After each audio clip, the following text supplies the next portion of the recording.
Good evening বন্ধুরা। তো এখন আমরা বেরিয়ে যাওয়ার পালা। আমরা এখন চলে যাব হচ্ছে ভুবনেশ্বরের দিকে, মানে যেখানে আমরা থাকি সেখানে চলে যাব। আর এই হচ্ছে পিছনে দেখতে পাচ্ছ হোটেলটা, হোটেল নীলাদ্রি। তো যাওয়ার আগে না একটা খুব সুন্দর জিনিস, আমরা এর আগে এতবার এতে এসছি, মানে পুরীতে এসছি, যেটা কোনোদিন সেই ফিলিংসটা নিয়ে নিই, সেটা হচ্ছে ওয়াচ টাওয়ার। ঠিক আছে, সবাই বলেন এখানে ওয়াচ টাওয়ার। তো আমাদের হোটেলটা যেটা ছিল সেটা হচ্ছে ওয়াচ টাওয়ারের পাশেই। তো আমরা আজকে না ওয়াচ টাওয়ারে উঠবো এবং ওয়াচ টাওয়ারে উঠে তোমাদেরকে দেখাবো সমুদ্র এবং জগন্নাথ মন্দির দুটোই নাকি দেখা যায়। তো সেটা একটা অদ্ভুত দৃশ্য, সেটা কোনোদিন আমরা সেইটা দেখিনি। তো সেটা আজকে তোমাদের সাথে আমরা নিজেরাও দেখবো, তোমাদেরকেও শেয়ার করবো। তো দেখতে থাকো।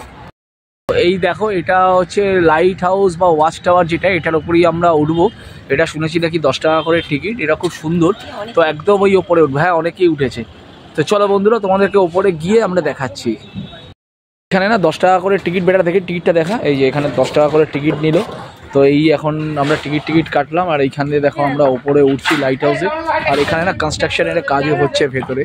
তো চলো আমরা এখন তো দিয়ে উঠছি। এটা আমরা এতবার পুরীতে এসেছি, this is the first time, তাই তো দেখি এটা এই প্রথমবার আমরা এখান থেকে উঠবো। দেখতে পাচ্ছ পুরো ইকো হচ্ছে। এই যে তোমাদের উপর দিয়ে এখন দেখিয়ে দিই, দেখো এই যে এতটা উপরে। ও সরি। তো এইটা দিয়ে উঠতে আমার উঠতে দারুণ লাগে। চলে এই যে ওরা উঠছে, এই যে সিঁড়ি দিয়ে আমরা এখন উঠছি। এই যে সিঁড়িগুলো কিন্তু খুব ভালোই আছে। এই যে আপনার একটু,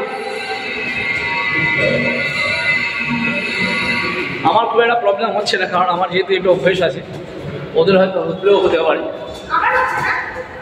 তো ফাইনালি আমরা চলে এসেছি। ও কতগুলো সিঁড়ি ঘুরলে, চ ভেতরে চ। এই যে এইখান থেকে দেখো সমুদ্র, এই যে, আর এখান থেকে জগন্নাথ মন্দিরটাও দেখা যায়। এই যে এটা আমরা এতবার এসেছি, দিস দ্য ফার্স্ট টাইম। হ্যাঁ, এটা অদ্ভুত ফিলিংস, কিন্তু অনেক দূর থেকে দেখা যায়।